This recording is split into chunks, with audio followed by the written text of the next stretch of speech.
Hi, Good morning. How's it going? it's going good. How are you? Pretty good, pretty good. No complaints. Good to hear. I love that. I How's also love the everything Kobe on? Bryant on the back of your wall. Oh yeah, yeah. Hustle, grind, execution. Oh, nice. Love that. Y- Yeah, no, I'm a big Kobe fan. Is he your favorite player? Yeah, between him and Michael Jordan, I Okay. think they were kind of cut from the similar cloth with their approach to the game, just life in general. So, Love that. My brother's a big Dwayne Wade fan. So I grew up okay, like that and like the like big three in the Heat that time. He loves that. nice.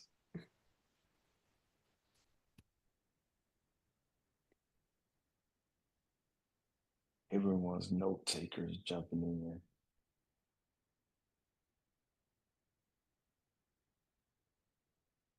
So, were you able to dive into some of the websites that you were looking at Some of on the them county side? I was trying to, but um some of them I don't know. They might just be I think I just need to keep finding other websites, which is definitely what I'm going to do today. It kind of depends. Because each county is different how they process their foreclosures. Like the big like in Florida, like they all have them on an auction on the website where you can literally just buy the properties on auction from the website. And they list like 3, 4 weeks in advance all the properties that's on the calendar. You can see they have right there all the foreclosure notices and everything all in one place for you and make it real convenient. Okay, I'll definitely check that out. But See if there's something similar. Yeah, but others. Yeah, and I know Dr. Joel talks a lot about, in Montgomery in Alabama, they still publish it in the paper. So you can go to like the newspaper's website and you can see the pre-foreclosure sales that are I think it's just in the announcement section that they had the announcement was coming up with the foreclosures.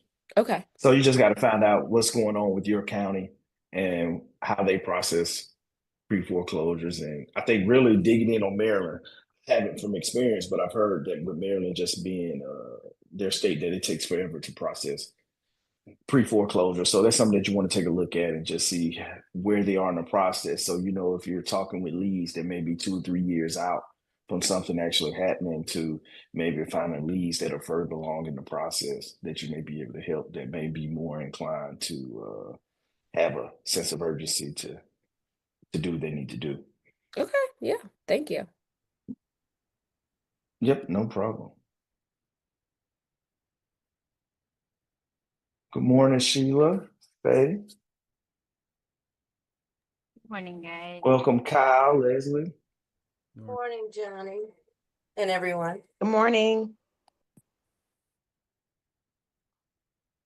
All right, we'll give people one more minute. I see we got a couple of people improving coming in. And yeah, we'll kick off.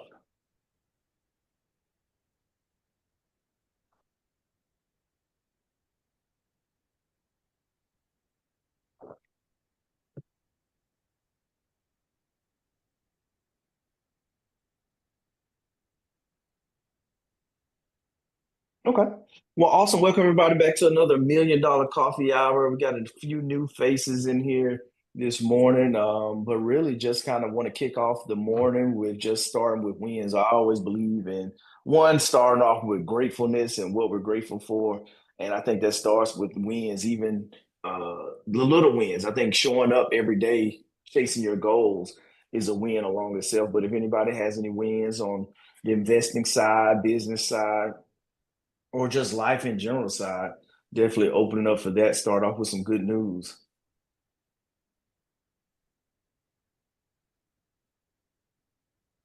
Go, Sheila. I know I was something in there. I can tell. Good morning from the cloudy, overcast Memphis, Tennessee. We're still stuck in our rain. I didn't know this was the rainy season, but it's raining all week off and on, plus thunderstorms. My win for the week, I guess I'll have to say 2 weeks because I haven't been here. I am currently on my financial management or financial empowerment workshop. I have contacted one pastor, which was ironic because we went to high school together. And today we're supposed to have a follow-up meeting. This evening we're going to have a follow-up meeting. He's going to put me in contact with other pastors so that I can pitch my workshop idea to them. And I had a meeting with my SCORE mentor yesterday, and hopefully next week I'll be on the calendar of the City of Memphis Community Affairs to provide financial education to children starting with age 13 and up. And Okay. what else? On the real estate side, I am now actively looking for a fourplex to put my mom. For one, my mom is getting to the point where she can't live by herself, but she doesn't want to live with anyone. So my sisters have said that they will move in a duplex next door to her. So I'm going to look for a fourplex, one for my mom to rent, or I'll rent for my mom, and 3 others to have other tenants in it, while keeping my mom safe and keeping the family with a place to live. And that's pretty much all I've done in the past 2 weeks. Well, that is quite a lot in the last 2 weeks. No, thanks for sharing. That's awesome. I think the impact investing side, like more and more people are having to make those type of decisions with loved ones getting old, and especially with the cost of long-term care and acute care. It's like, man, those bills get pricey really fast with that. So no, I think that's awesome. And of course, the everything else with the pastor and the progress there, it happened so fast.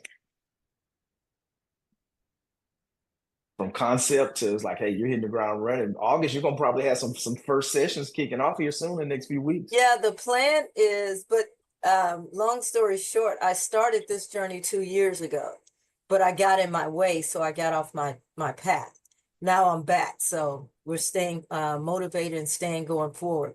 My goal is to have my first session no later than October 1st. The reason behind it is if I can start talking to people in October, that way when they get that income tax refund at the beginning of the year, they'll know exactly what to do with it and not go to Macy's, not Nike, but do something positive with it to build upon getting out of debt. The one thing that I did do with my sister, because she has a hard time saving, there's a 52-week saving plan that can help you build your initial nest egg or emergency savings. And if you follow it, it's like for every week you add whatever week it is. Say, for instance, it's the 10th week in the year, then you'll put $10 away. And it adds up to over $1,000. That's a easy way to start out with getting your financial emergency savings set up. And the other thing I was going to say is on the real estate part, I don't know if you remember when I was way back then looking to do an event space. And the building Right. I just really wanted because I knew it was me. Well, the pastor that I'm working with, he has a nonprofit called Pillars of Foundation. And one of his visions is to have a vocational school, but also have a place for the kids where they can live and go to school in the same place. Well, in talking to him yesterday, that location would be perfect because it was a house that they converted into a restaurant. So on the upstairs floor, there's still like 3 bedrooms and a bathroom. And downstairs has the male and a female bathroom because it was a restaurant, and a full commercial sized kitchen. And as we were discussing yesterday, that living room area and what was the dining room for the restaurant can easily be converted into classrooms where you can teach, and actually they could live upstairs. You just have to have somebody there to make sure they're not doing anything illegal. So he and I are going to discuss once again acquiring that property. And under his nonprofit, I think we might have a better chance with the seller by it being a nonprofit. And on the other side, I've just been bridging. I've been a bridge all week. On his vocational side, he wants to teach life skills and things like that. So because my loving husband has so many years of experience in construction, the plan is that for the property that he already owned, my husband can teach the classes, and then to take that land and go do that, as we used to say in the military, on the job training. I've told you how we gonna form this and pour the concrete slab. Now let's go to the job site and do it. So that's what we're gonna work through. That's coming up in the next month or so. And I kid you not, that is really all I got, except for one thing. Johnny, you should be getting a package from me today. That's all I'm gonna say. From UPS. Okay. Okay. Not in your bank account. From UPS. Okay. Yep. I'll be looking out for it. Thank you. Thank you. That is awesome. That's phenomenal. Thank you for sharing all of that. That's how you kick off a $1 million coffee hour, talking about ideas and business and everything. I open the floor for Logan and Kyle. I see new guests. Logan, we'll let you introduce yourself. Give your elevator pitch here. Hi guys, I'm Logan. I just kind of started my real estate journey. I've just been taking in information and now I'm ready to take action first with like wholesaling, starting to find motivated sellers who just need to kind of get out of maybe a situation and just help them out. And then looking forward to saving up for my first down payment on hopefully like a duplex. So yeah, just excited to be a part of this community and to keep learning from you guys. And, it's just so nice to see everyone and meet everyone. Awesome. Welcome, welcome, welcome. It's great to have you here. Yeah, yeah. Great to have you, Logan. Thank you.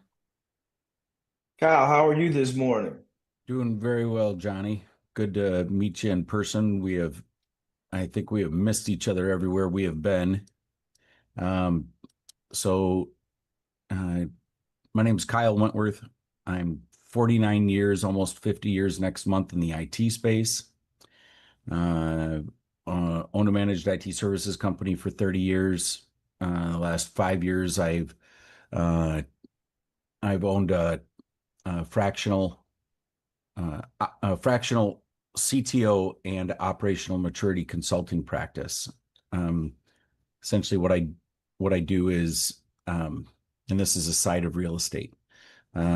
What I do is help business executives become more operationally mature in their business structure with a focus on technology running your business. And essentially, it's taking business process out of your brain, intellectual property knowledge out of your brain, and turning them into business processes that people perform so that your business is repeatable instead of the potential of losing that business when people transition out of your company.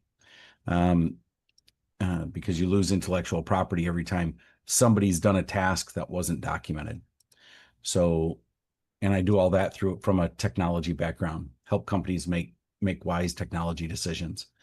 I've been in the real estate business for the last 19 months, in commercial real estate and now in residential real estate, kind of kicking the tires on residential real estate with sub-2 and fix and flips, helping people out of bad, tough situations. Been in the commercial real estate. We own about $50 million worth of property now. And currently in the process of acquiring our first assisted living asset, which is about 173 doors. So that's a big step in a good direction. Hopefully, we're supposed to be on target to actually close that asset on the 7th of August. So kind of excited about that. And then from a commercial real estate side, part of my business is to help increase NOI through technology implementations for residential living spaces, multifamily, multi-dwelling units, off-campus college housing. So we put in technology packages into larger assets like that and put more NOI back in the pockets of the property owner instead of it all going away with Spectrum.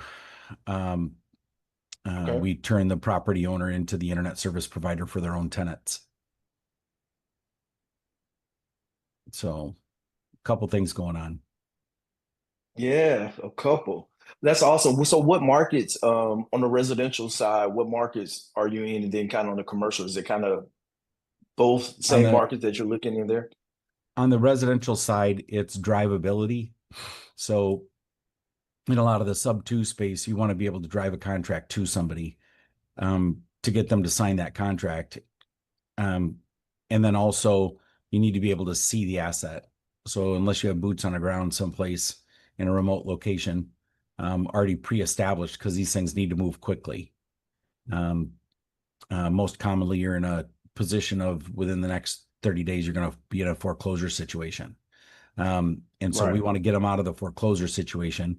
And so that market is for us is uh, preferably Waco to San Antonio, because we live in the Northwest Austin area. Okay. Or we swim in the Northwest Austin area right now.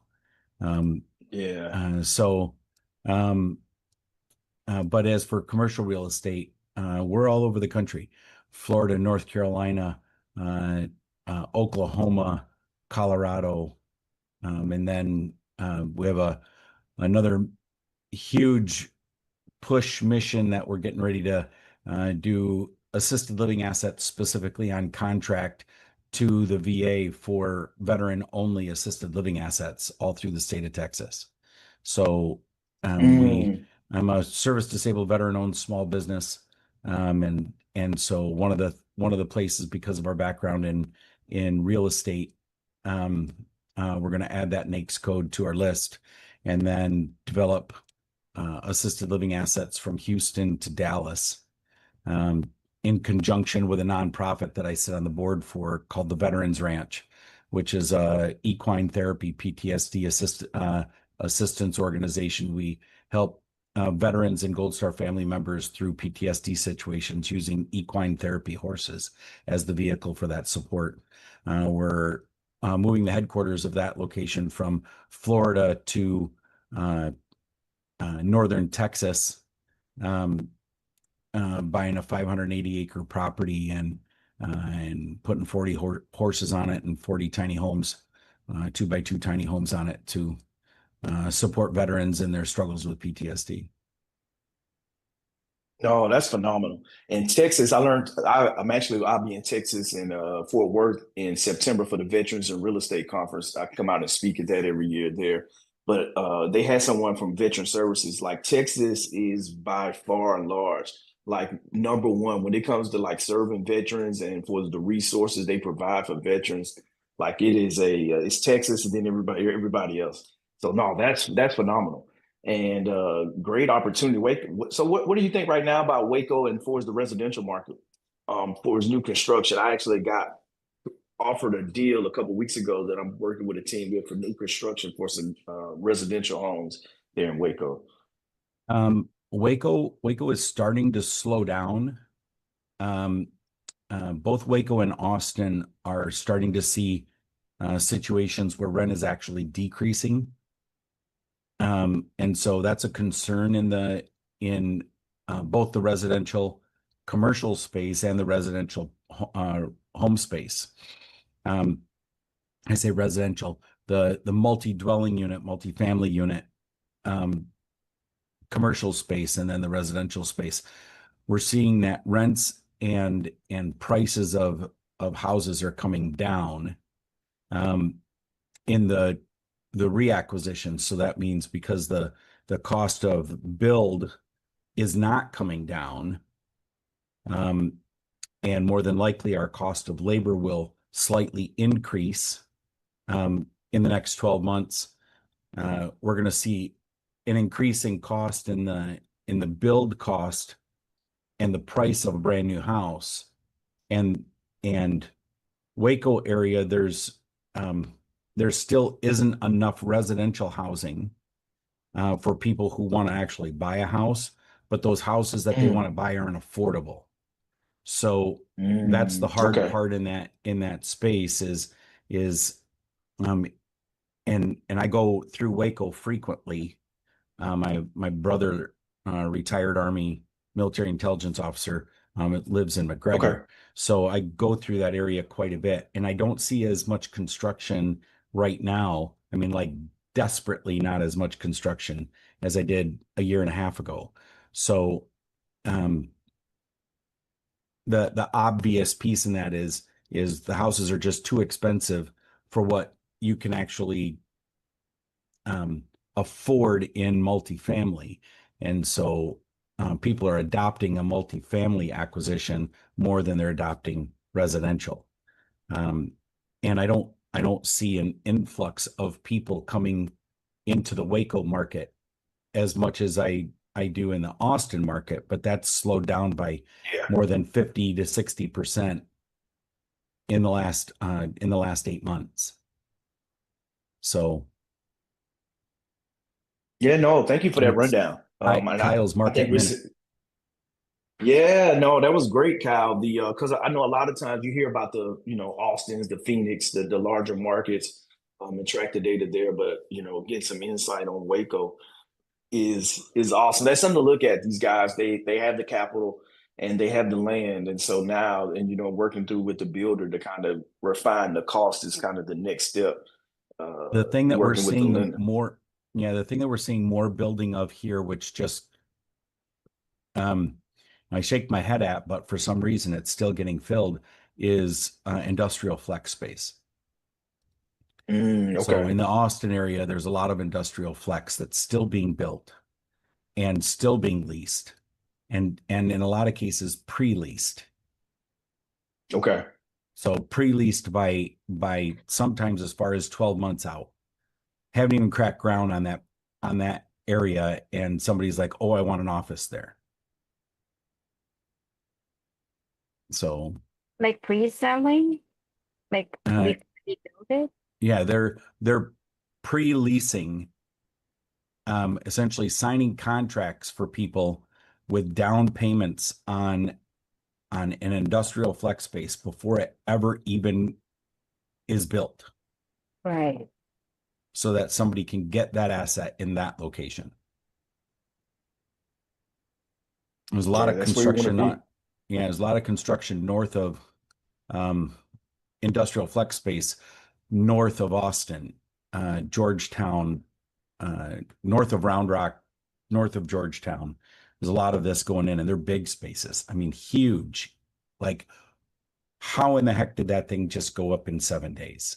Kind of huge. Unbelievable. Just skyline removing. Um, Okay. uh, if you think of a Costco warehouse, think 4 times, 5 times the size of a Costco warehouse, industrial flex space. Yeah, it's just, and there will be 4 or 5 of them together uh, in the same 100-acre space. It's just crazy, and they're pre-leasing. Yeah, yeah, and I think, and that's when you talk about real estate and finding the path of progress and finding the jobs, and that's the thing that you see with Austin and the tech jobs. The over $1 billion of semiconductor development space being built there in the area, and all the third party subcontractors that come with it that support that industry. That you see a boom like that in the area. I know outside of Memphis you have a lot of data centers going on, and you have a lot of growth there as well too. And so that's the thing where you look at these areas or these pockets of progress, and you see, hey, how can I? Whether it's flex space, it's multifamily on the residential side where you're providing housing, or for providing real estate for businesses, that you have those opportunities to kind of ride the wave, if you will, where now you're in those areas, but. I always like to say, even, with me being bullish on Alabama and investing across Alabama, like there's a great disparity between Huntsville market and the Montgomery market per se. But there's opportunities there.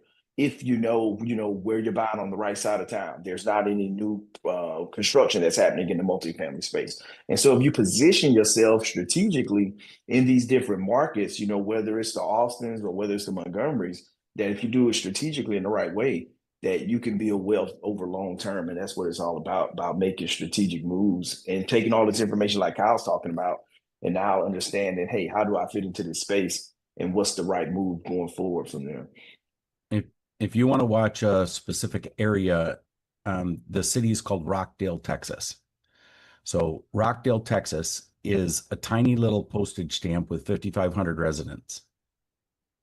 But just south of Rockdale, like 5 minutes south of Rockdale, is what's called the Alcoa plant. And the Alcoa plant was a huge aluminum manufacturer here in the middle of last century. So I don't know when it started or when it actually closed. It closed like after 2008, I think, but it's been closed for a minute. The Alcoa plant is next to a lake. A company out of, so you may have heard in Taylor, Texas, in Tyler, Texas, excuse me, not Taylor. In Tyler, Texas, no, it is correct. Taylor, Texas. I don't drive through it enough to get my brain on straight as to which one's Taylor and which one's Tyler. So Taylor, Texas is just east of Austin, actually east of Round Rock. And in Taylor, Texas, on the south side of Highway 79, Samsung just built a huge plant. They have an estimated 25,000 employees slotted to be working there by the end of the year. Just east of Taylor is Rockdale. And the company, a company that is a child company of a child company owned by Samsung, just bought the Alcoa plant to build a 1.2 gigawatt power distribution center. So you don't buy a plant that size to build a 1.2 gigawatt power distribution center for 5,500 people living in a town. So when you see things like that announced, you want to pay really close attention to areas like that. So if somebody is planning on acquiring a large asset to build a power distribution center, you know that there's going to be major growth in that area. And so their plan is to turn Rockdale, Texas into the size of Miami in the next couple of years. So that's just going to be massive amounts of growth. And from what I understand from the words here is they already have the large manufacturing companies who are going to build in that area to create that growth. So you're not buying property out there for $20 an acre. It's currently 80,000 to 100,000 an acre.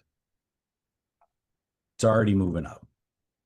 So if you could buy and sit, on that for a couple of years, you would be in a great position in 2 years, even if you could prep the property for multifamily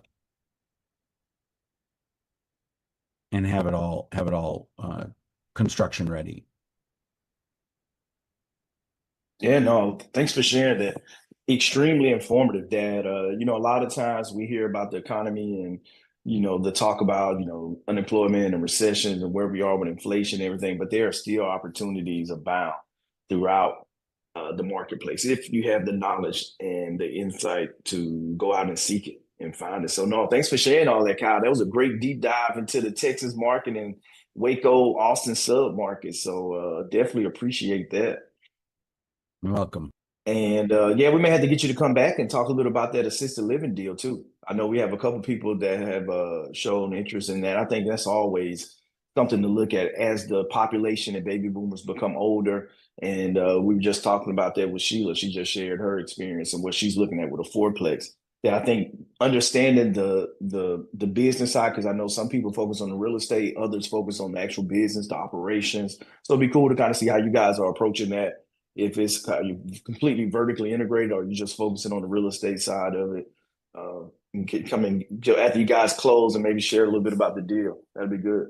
Yeah, this deal, this build out for the veteran space will be 100% veteran run, 100% veteran owned. So the focus, it's not that it'll be 100% veteran invested.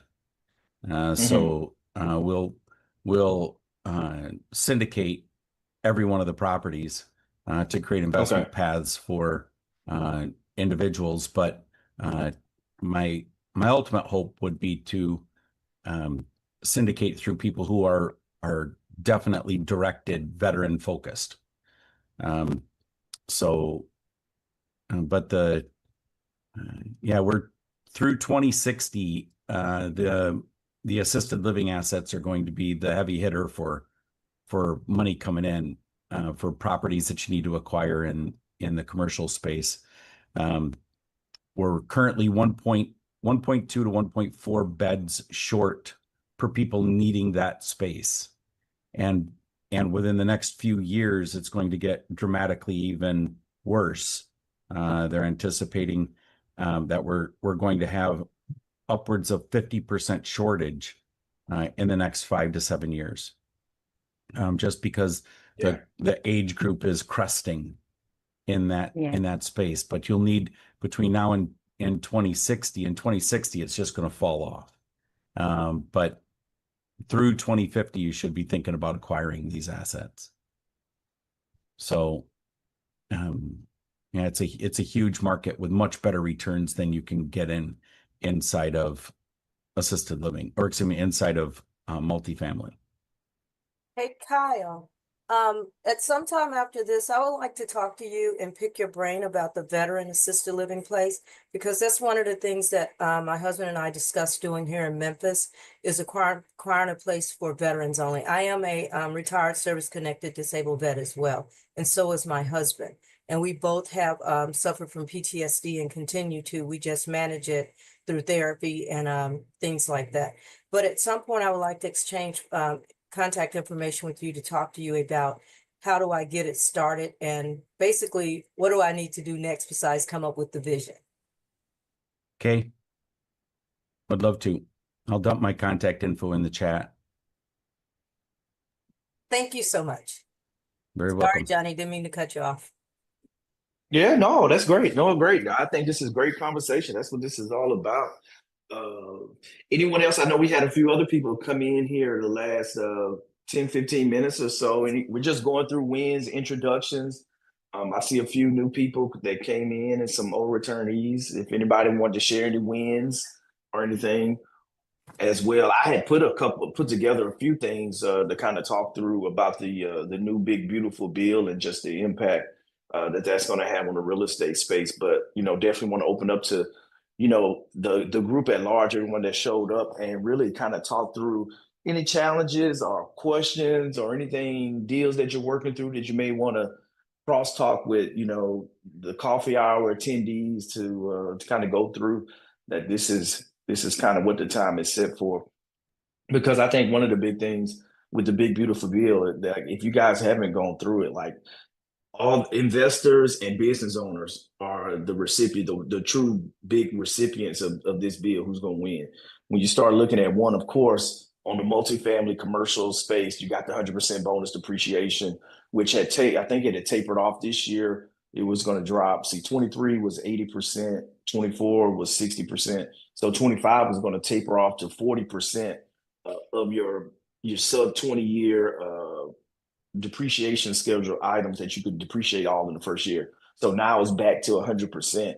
And I think over the 5 complexes that I've purchased since 2020, that it's close to this. I think we're probably at like one, I should have added it up, but I think about $1.1 million in the depreciation from the bonus depreciation, with being able to take advantage of those rules that they set in the 2018 tax bill that went into law. So this is going to be huge, just being able to offset passive income. And then if you're a real estate professional or your spouse, that was one of the rules that we your spouse can be a real estate professional in the eyes of the IRS, and allows you to take these passive losses and offset your active income.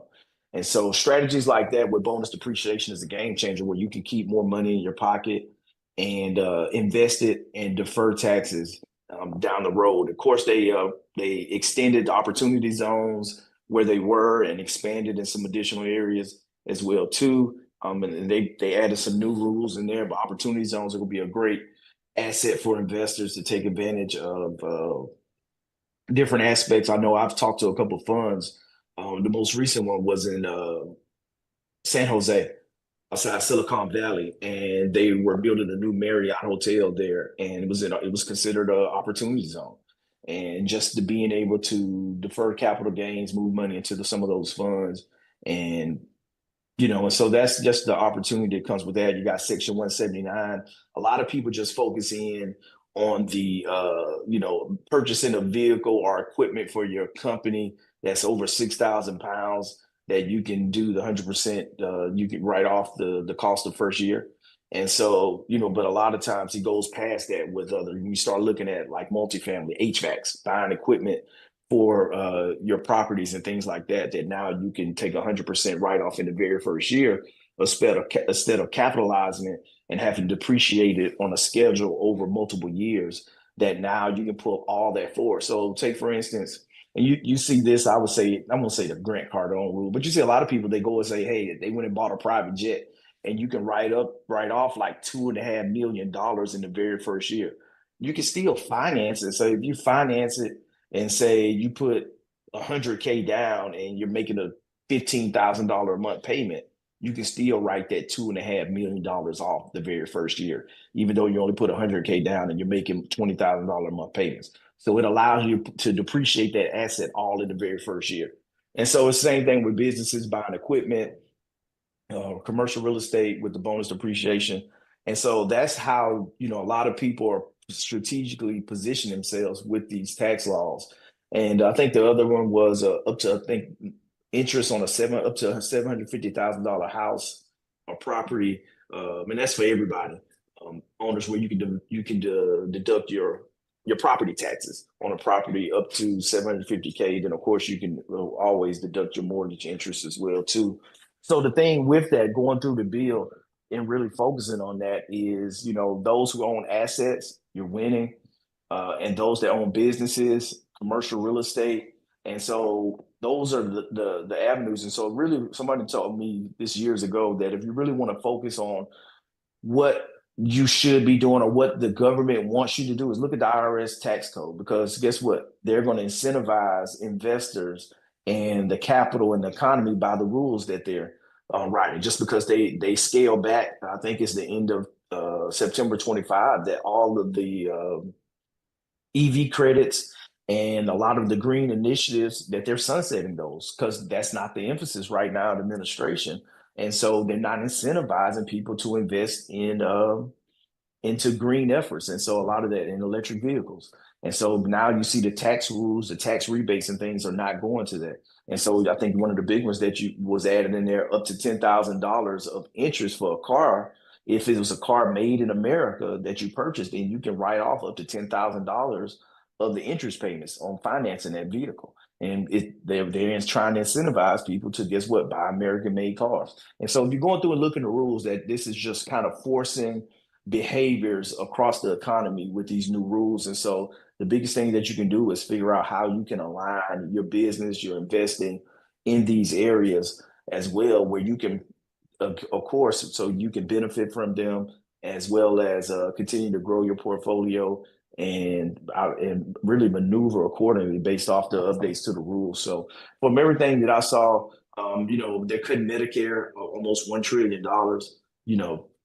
That's going to negatively impact some people. But the goal with all this is to understand where the rules are and how everything is aligning and what do you need to do, because guess what? No one cares about you and the well-being of your family more than you do. No one does. And so the thing is understanding what's happening and how do you need to reorient your portfolio and all the decisions that you're making, where you're not left behind, where you're not negatively impacted by any of these things. And so that was the big kind of rundown that I had. I see Dr. Joe, I see your hand up. How you doing this Yeah, morning? good morning. I just had a question about what you were just talking about with the bonus depreciation. I understand that applies to January 1, 2025 expenditures. Now, does that mean that the property had to be bought after January 1, or just the, say like I made improvements, or if I did renovations to an existing property after January 1? Which one does that apply to? Yeah, as I understand it, it's acquisitions. So I think you're looking at the acquisitions on it. So you wouldn't be able to go through and look at, retroactively for properties that were put into what's the IRS term? They were you were put into operations previous to that. Okay. Yeah, but going forward, yeah, anything bought this year and going forward that would be eligible for the 100% bonus appreciation. Can you do both bonus depreciation and cost segregation? Yeah, so great question. So the cost segregation is the mechanism or the study that they're going to have some engineers. So they'll do the cost segregation study, and so that segregation will break the building up. So you'll subtract out the value of the land, and then you'll take the remaining value, and then they'll allocate that to all the components of the building. So from the roof, HVACs, all the way down to the carpet, the wall socket plugs that and the light switches, that they're going to have a depreciation schedule set up for all those items, and everything that has a depreciation schedule or shelf life of less than 20 years, you can take all that depreciation in that very first year.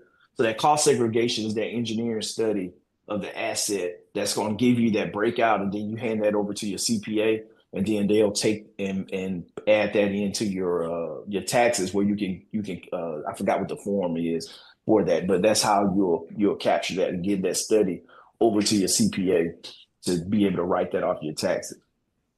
Is it One of cost the effective things, to do a cost seg on a single family, John?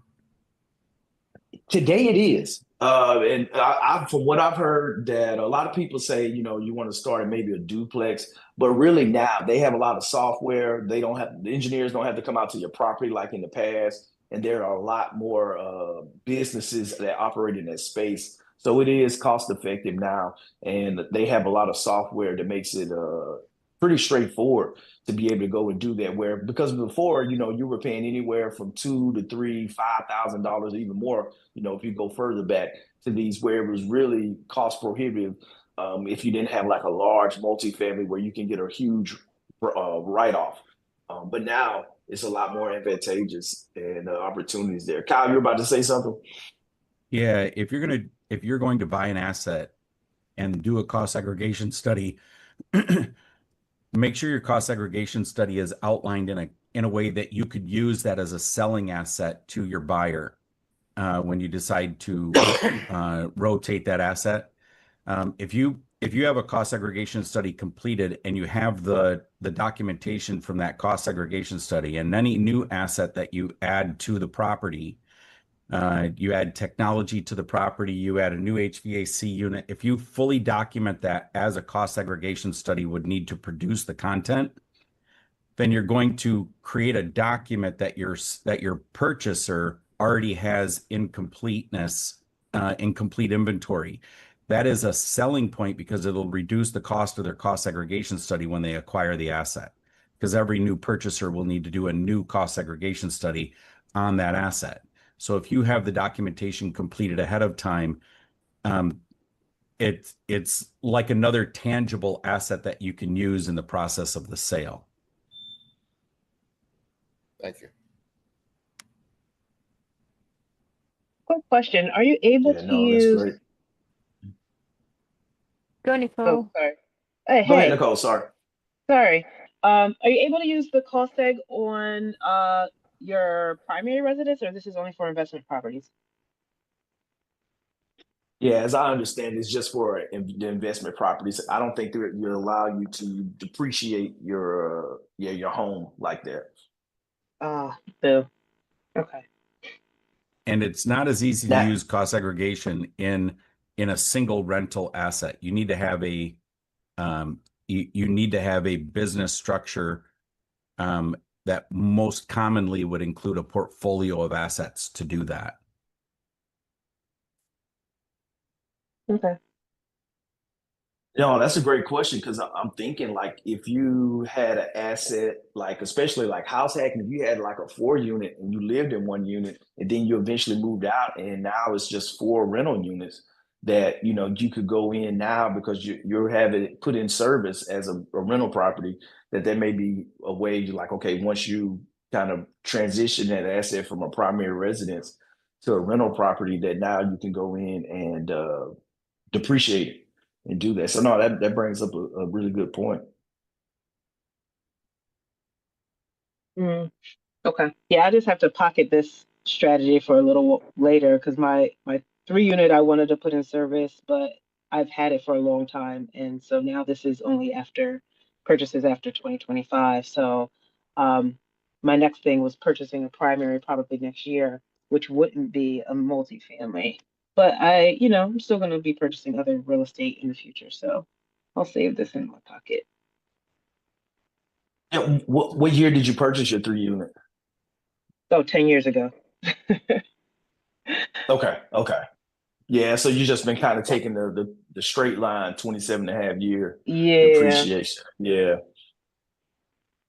Yeah, so I and heard from gotcha. some cost segregation people that it might, depending on the cost basis of your property, it might still be advantageous to do uh cost segregation depending, you just have to get it looked at. So even if you owned it for a little while, you it might still work out to do that, but now that this bill went back to 100%, but it's only for new purchases, that kind of kicks that idea out the window. The whole structure behind cost segregation is the asset that you're acquiring and doing the cost segregation study on has to be considered a business. It can't just be considered passive income. So if you're doing like a short-term rental asset and you're using that short-term rental asset, like let's say you live in Michigan, but you winter vacation in Florida, and then you short-term rental rent out your property that's in Florida. Um, there are limitations of whether or not that asset could be considered passive income versus it being part of a business. So you can only apply cost segregations and the deductions associated with them to a business asset. So as But long as you're an saying not LLC, sorry, not passive income though, but all long-term rental is considered passive for the IRS, no, it's right? not. If no long-term rental is not considered passive income if it's part of a business strategy. So um, you could acquire multiple assets and they're all short-term or long-term rental space, and a long-term rental space could be 6 months or 8 months or 10 months or 12 months. Short-term rentals might be 30 days or 60 days. Uh, a lot of those exist near hospitals when you have temporary staffing that needs to come into a hospital space. And so some people will acquire a fourplex or an eightplex and use those as short-term rental spaces near a hospital area. That would be part of a business structure, and you could cost seg that space.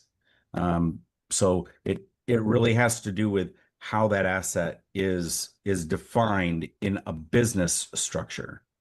So Okay. Even if, because my property is in an LLC and I've done cost seg on other properties, long-term rental multifamilies that are in an LLC.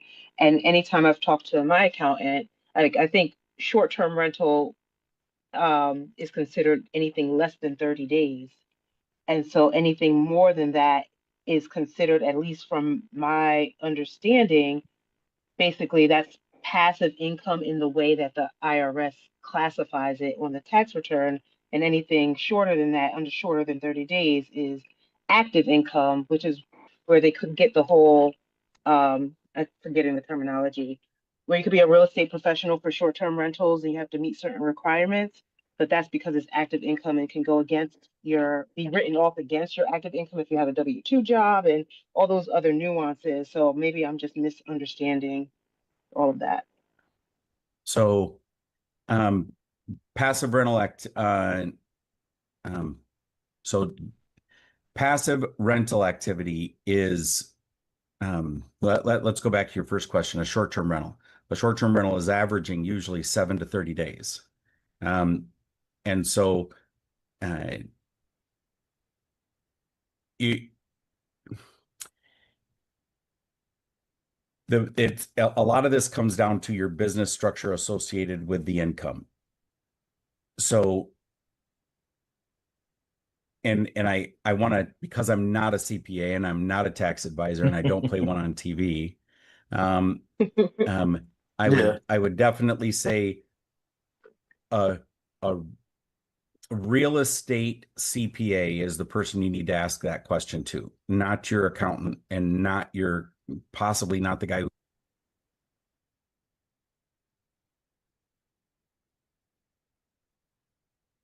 Lost you, Kyle. Your Maybe it's audio. just me. Sorry, every once in a while I get too far away from my microphone. So did you hear me? Are you back? We can hear Yeah, So you we hear you now. now. yeah, you need to be in communication with a real estate CPA. And that's the critical part is somebody who has a background and history or a firm specifically with a focus on real estate taxing. Because I ask questions to my accountant and my business CPA. I have a different business CPA than for my technology business than I do for my real estate. So not all CPAs are equal. Yep, understood. All good. Yep. I know someone we could invite for that question. So we'll look into bring him in the next couple of weeks. Yeah, yeah, that's one of the things. I know Larry's super busy. And I've talked to a couple CPAs in the last few weeks to come in, and I think that's one that as well as have a gentleman coming in talking about stock investing as well too here in the next few weeks. So that'll be one that we'll tee up one Wednesday as well, or Wednesday evening. And That we're gonna another kind thing of that tweak that out. Go ahead. Yeah, another thing that we can add to that is the 100 hours aspect. So, in order for you to consider a short-term rental as part of your business, in your real estate business, you need to be spending more than 100 hours um, in that business. And no one else can spend more time in that business than your business. So, like, you can't, 90% of the time that's spent working in your business can't be done by the cleaning company and the managers who are supporting the business. You have to be spending that time. And you also have to spend 500 plus hours managing the short-term rentals. So there are some conditions built into that, like I said, that CPA is going to have the best perspective on it. Yep. Yeah, I know with like the real estate professional uh, designation, it is 750 hours a year that you have to allocate. And it's, hey, you log, hey, each week, like how many hours did you spend on the business, and I send it over to the CPA for the wife on just what she's doing throughout the day. So That would be a just great you just session to have because a lot of people misinterpret that a lot. I did for a long time. Hey, I'm a real estate professional. I spend 40 hours a week, 50 hours a week searching for properties that I want to acquire. None of that time counts. So yeah, it's no, you important that saying you understand. you're talking about researching property and underwriting. Correct. None of that time counts towards that 750. Yeah, It's no, only I'm talking once the about act. working.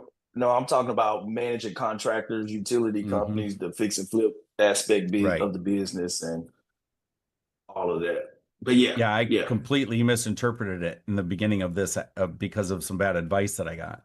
So that's a great class. But I think one argument on that is, when underwriting and making offers and marketing and doing those things, those are business functions in order to, to allocate assets. I was thinking the same thing. But Yeah. your CPA felt different that wasn't Well, business functions. it was pretty easily defined in the IRS documentation that it's blatantly spelled out that is not part of the calculation. Interesting. Okay. So that's why I say it'd be great to have a CPA and an IRS document to back up the verbiage that says, nope, here's the code. This is what it means. This is how you interpret it. There's no interpolation in the process of the interpretation. This is exactly what it says, and it's pretty well defined. So Yeah, getting smart on those IRS rules and how you can leverage them in your business is critical. It's critical to be able to position yourself for for taking advantage of what's out there. No, great conversation. Anybody got any challenges? Anything they're working through? Any comments as we kind of wrap up? This has been definitely time well spent this morning. Great conversation. We had Lawanda Var, Jay. Anything on your end? I actually just want to add really quickly that I, a few years ago, was looking heavily into the real estate professional status based on like normal real estate activities versus short-term rental activities, just because of the difference in being able to write off any passive losses from or losses on your W-2 income since I'm a full-time employee. And I came across a really good, and I would need to re-look at it because I don't remember all the details, but I just found it in my email. Like it's a four-part podcast series on real estate professional series by Brandon Hall. I think he's a big CPA who was really involved in Bigger Pockets. I don't know Good pocket, yeah. yeah, how much he's involved in it now, but he also has a four-part podcast series and a full guide that's like a link to like a PDF or something. I'm gonna copy this and put it in the chat if anybody wants to um, download it and listen or read it. It was really, really informative, and he talked on the differentiation between normal real estate activities and the short-term rental activities, and why most people who try to get into real estate professional status end up, if they go into court, they end up losing if they have a full-time job because it's just like not, you can't convince the court that you have enough hours in the day available to, or in the year available to complete all those requirements. You know what I mean? So it was a Yeah. very, very good, informative information that I'm gonna send into the Yeah, chat. no, that'd be great. Thanks for sharing that.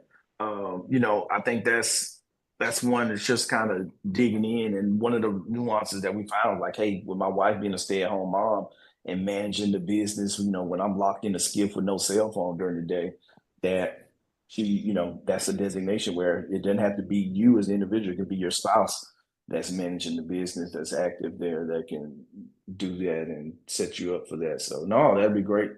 Kind of share that with everybody. Dr. Joel, I got to get on your calendar too. So I think I'm gonna be back in Montgomery next Wednesday. I gotta lock it in with the PM company and do that. So may see if you're around, maybe grab coffee or something. I'm gonna try to make a full day out of it. That'd be great, But John. I'll shoot you a text. Yeah, let me know. Just want to mention Yep, Logan. yep. You might want to get in touch with Dr. Joel too. He's huge in pre-foreclosures. Sounds good. Yeah, Logan. Yeah, yeah. Logan's been looking at pre-foreclosure. I think you missed her introduction earlier in the Baltimore area. Yeah, Um, I'd be glad to offer any assistance. Matter of fact, I'm proud to say I just stopped at foreclosure yesterday. Was supposed to be going to auction yesterday, and we stopped it like Monday night on that house in Cecil. I was telling you about that $545,000 house. Right. We stopped the foreclosure like Monday night and got a letter from the lender that we were successful. So we were overjoyed with that. hey, That Joel, is awesome.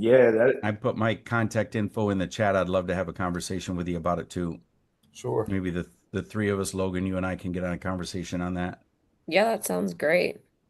Add one more term that I couldn't get out of my brain when you guys were talking about that cost seg and the big beautiful bill.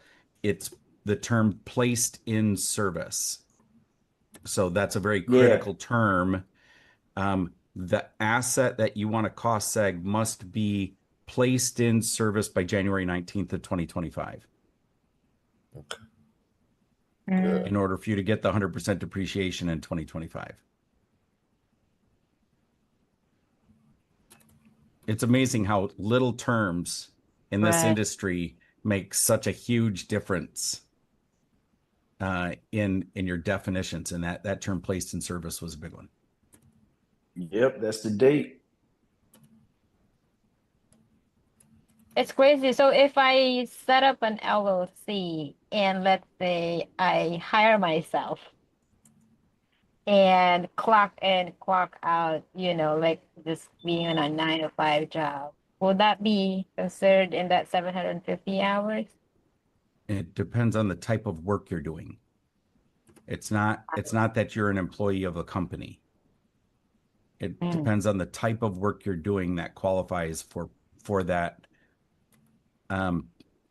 So I could create an LLC and make myself an employee of the business and go to school to learn how to mow grass. That doesn't make me a landscape specialist. So I have to actually physically be doing the work that makes the money associated with the asset. And like we said, underwriting 1,000 deals, walking in and doing due diligence on properties, that doesn't actually generate revenue. And so managing an asset that's generating revenue is how it was the easiest way for me to interpret, am I actually working the deal?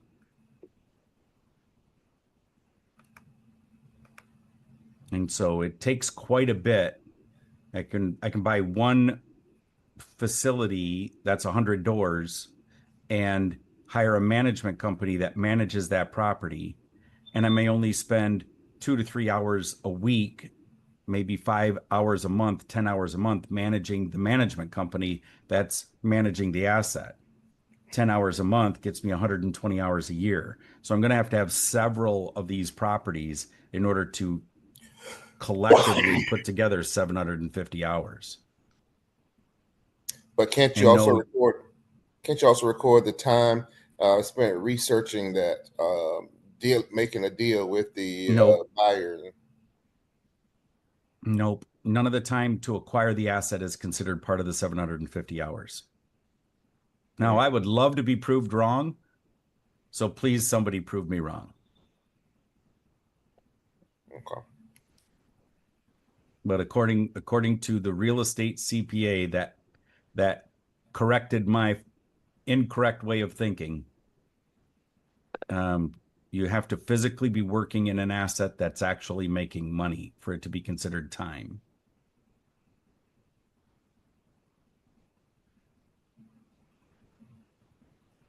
But with that, so how would that work for like real estate agents? Right.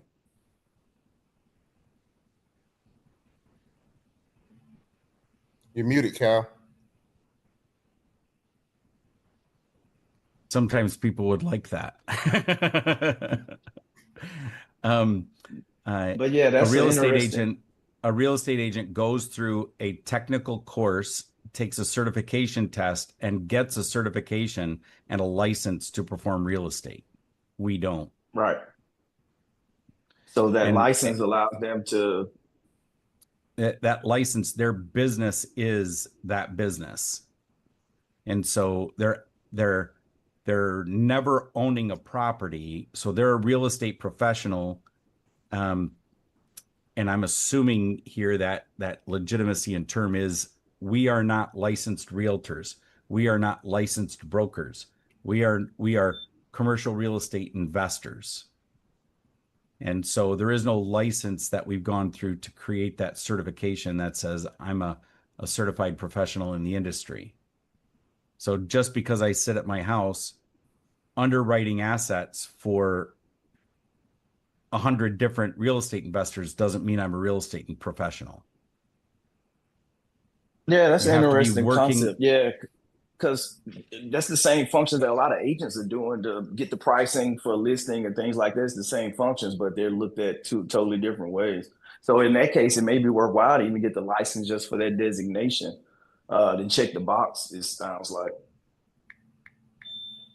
But yeah, no, that's an interesting concept to kind of think through and look at how they view that just based off the functions of what you're doing and the license and the impact they're having that. versus not having a license. Good stuff.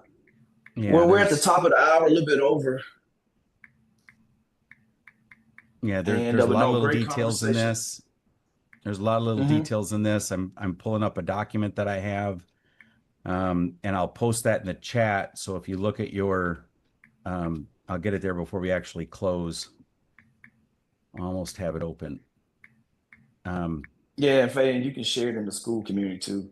And Yep, actually, I invited yeah, the Harold resources. to join in Yeah. there as well. And then, we'll grab this document and that we can share with you guys in school. Okay, I'll have this out there in Yeah, just a share that second. podcast too that Nicole shared. Yep. It's not formatted very Great well, stuff. and it's over content. So hold on. Well, you can only put 1,000 characters in here. Yeah, you can just share the link if it is, or but no, great conversation. We'll do these, yeah. I may be actually be in a coffee shop next Wednesday in on the road, or maybe I'll get down early enough. That'll be 7 o'clock. Well, yeah, we'll see. I Yeah. may do coffee. Yeah. Yeah. I may do a coffee hour in Birmingham, then get on the road and make my way down and do that. But we'll figure it out. Okay. Thanks for sharing that, Kyle. Well, Johnny, if you're going to stop in Birmingham, link up. I'm in here in Birmingham. Okay. That's right. That's right. Yeah, and I need to reach out to Antonio too and let him know I'm gonna be in town. And yeah. Matter of fact, I may reach out and see what they got going on. Maybe put a meet up one evening together. I have to come to town. My wife's for Huffman's her 25th class reunion, so we're coming to Birmingham for those activities. That is Alumni Week. I'm part of that as well. Yep. Good stuff. Well, thanks everybody for coming out and all the great crosstalk and information has definitely been productive this morning. And yeah, and I'll see you guys next week. And if anything comes up in the meantime, definitely reach out. You know where to find me in school. Shoot me a message and we'll talk here soon. Yep, and guys, don't forget to, you can download the tax strategy checklist in there too as well that Johnny dropped this week. That's a great addition to what we have actually talked about today. And yeah. Oh my God, this is a great session. It's a Yeah, lot it to was. it's like mind-blowing. But anyway, thank you so much, guys. Thanks, Kyle, for, sharing. See y'all. All righty. Thanks, everybody. Dr. Joe. Bye-bye.